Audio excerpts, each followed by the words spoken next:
Gastong linya atong weather specialist gikan sa Pag-asa Mactan nga mao si Ana Dumdum. Ana, good morning. Live ta sa DYHP RMN Cebu ug IFM. Kumusta unsay latest karon sa kahimtang sa panahon? Yes sir, maayong buntag and may buntag sa tandang paminaw.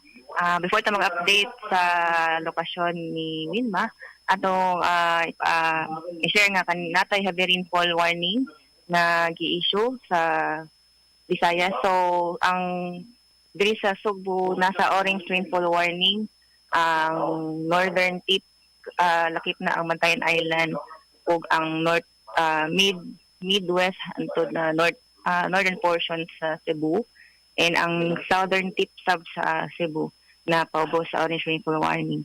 Ang nabilin bahin sa Sugbo lakip diri sa Cebu City or Metro Cebu naa sa yellow rainfall warning. And kabahin ni Wilma sa atong latest bulletin, ang iyang sentro na pag alas 4 ganayang buntag, 245 kilometers silangan sa Borongan City, Eastern Samar. Adunay maximum sustained winds nga 45 kilometers per hour daw sentro ug gustiness nga mogbot og 55 kilometers per hour. Iyang lihok ni kusog-kusog siya, power southwestward sa gikusgod nga 20 kilometers per hour. And expected nga karong hapon sa posibleng mas mopaduol pa siya dito sa may east northeast sa Giwan, Eastern Samar. And ugma sa kadlawon posibleng naa na siya sa may coastal waters sa may Giwan.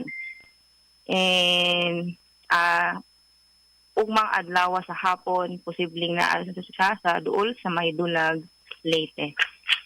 So nakaisa ang signal number 1 sa diri sa Visayas region, ang mga probinsya nga under signal number 1, ang Northern Samar, Eastern Samar, Biliran, Leyte, Southern Leyte, ug diri sa Central Visayas ang northern ug central portion sa Cebu. And lakip na sab ang Bantayan ug Camotes. And ang tibok probinsya sa Bohol, and ang northern ug eastern portion sa Negros Occidental, northern portion sa Negros Oriental, og lakip na sad ang eastern portion sa Iloilo ug sa Capiz. So, signal number 1 meaning atong range sa hangin, ang gikusgon ni sa hangin ni Wilma nasa 39 to 61 kilometers per hour.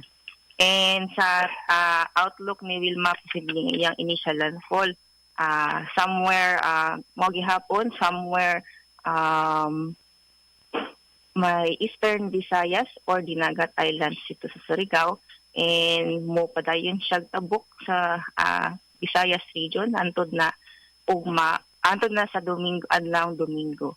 And posible ang iyang gikusgon ni Wilma magpabilin gihapon nga as motabok siya sa Visayas na paubo siya as a tropical depression or hiningang pag.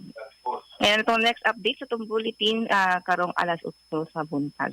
Ana, And yes sir. kining imong giingon nga heavy rainfall, unsa man konektado na ni sa Wilma or separate pa gyud ni siya? Konektado na siya ni Wilma sir, ang kaning rain bands ni Wilma.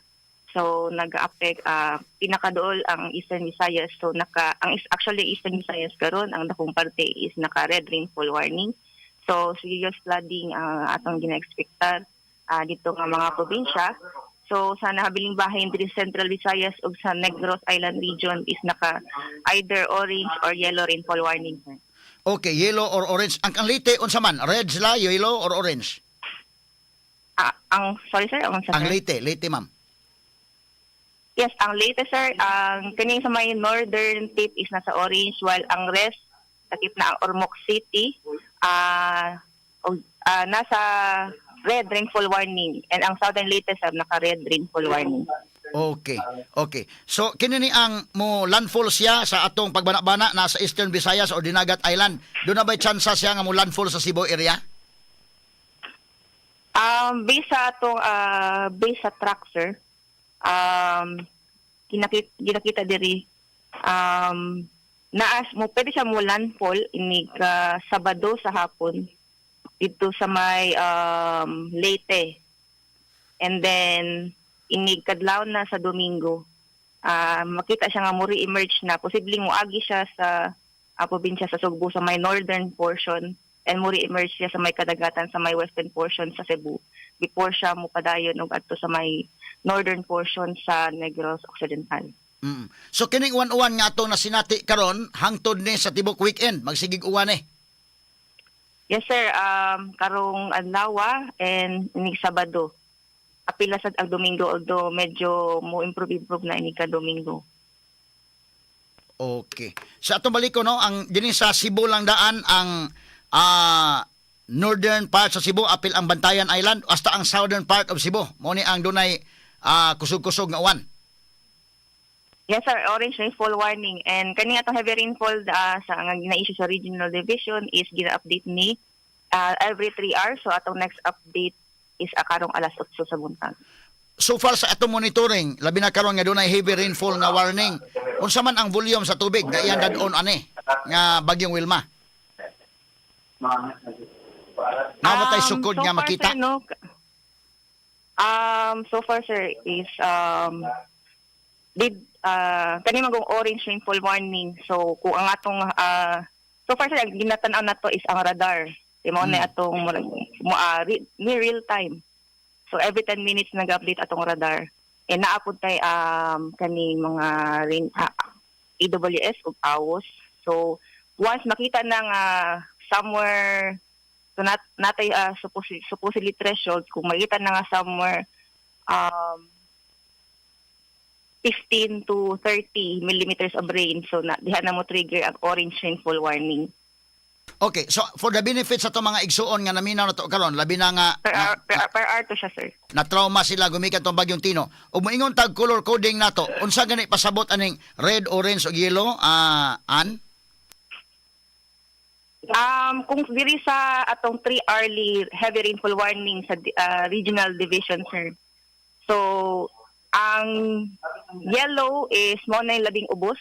So, posible ang mga pagbaha. So, angay magpreparar, ang atong mga tao mag-monitor sa updates. Orange, nagahulga na ang pagbaha. So magparar. And ang red is serious flooding expected. Diha na mo dapat mo take action, sir. Coordinate sa atong mga local disaster management. Okay. Kining maong color coding na to, red, orange o yellow, maoro ba ni kanang mo gawa sa mga cellphones? Kaya doon na mo bagting kalit ng cellphone? Yes, sir. Okay. Kanang mo gawas sa NDRMC, sir. So, nakanotice ta ganihang alas 2 o alas 5, nakasisip tag orange rainfall warning. That is because ang portion sa Cebu, by province na guni, sir, na portion sa Cebu nga na under sa orange rainfall warning. Okay, atong balikon. Ang sa Cebu, tibok, Cebu, orange na tamam? Portion na, sir. Portion sa northern Cebu. Sa akong balikon is, Sige. as of 5 a.m. ganiha, ang northwest o ang northern tip sa Cebu is under orange rainfall warning. Lakip na ang southern tip sa Cebu. So, ang nabiling bahin is nasa yellow rainfall warning. Okay. Diri sa Metro Cebu. Okay, mabati mo ko ta sa Leyte, ma'am. So ang Leyte dito sa kuan ug ko masayop sa imong gisulti, ang dito dapit sa may northern part orange, ang orange no? Yes, sir. Ang northern tip, sir, nga dool sa Biliran is nasa orange.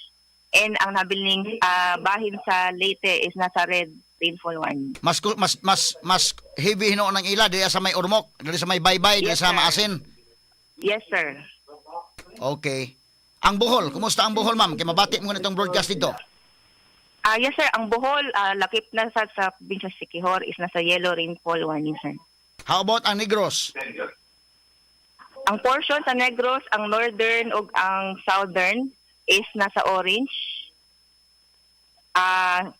Then ang Negros Occidental, habing bahin o kaning sa northern sa Negros Oriental is nasa yellow, sir. Okay, Ann, salamat kis paghatag panahon na to dito sa DYHP o sa IFM. Why sa pa yan sa may puntahan.